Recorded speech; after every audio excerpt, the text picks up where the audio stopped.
তোমরা সরস্বতী পুজোতে কিন্তু লেন্স পরতেই পারো, খুব সুন্দর লাগবে, না সাজলেও দেখতে অনেক সুন্দর লাগে লেন্স পরলে পরে।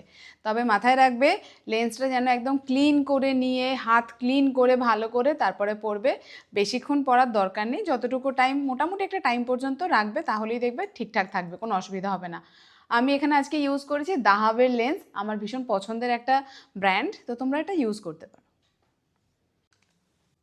আমি তো দেখাবো সরস্বতী পুজোর লুক তোমাদেরকে বললাম, কিন্তু একটু যদি খেয়াল করো দেখবে আমি মেকআপ খুব কম ইউজ করব, আদার্স অনেক কিছু ইউজ করব যেটা থেকে না স্কিন টোন ভালো থাকবে।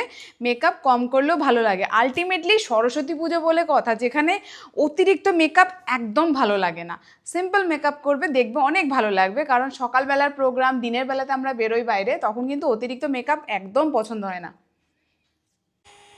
সরস্বতী পুজোয় সাজছো, বিয়ে বাড়ি যাচ্ছ না, অতিরিক্ত মেকআপ করবে না, না হলে ছেলেরা প্রত্যেকে বলবে ময়দা মামুনি। ঠিক আছে, তো সেই বুঝে শুনে মেকআপ করবে। ছেলে যদি পটাতে চাও অতিরিক্ত মেকআপ করতে যেও না, একদম ভালো লাগবে না, উল্টে প্যাক খাবে।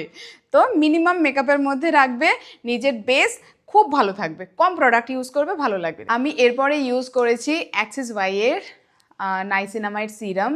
এটা আমার ভীষণ পছন্দের, যেহেতু আমার ওপেন পোরস আছে সেই কারণে কিন্তু আমি এটা ইউজ করি। এটা তুমি দিনে দুবারও ইউজ করতে পারো, না পারলে একবারও ইউজ করতে পারো, ভীষণ ভালো একটা রেজাল্ট আনে।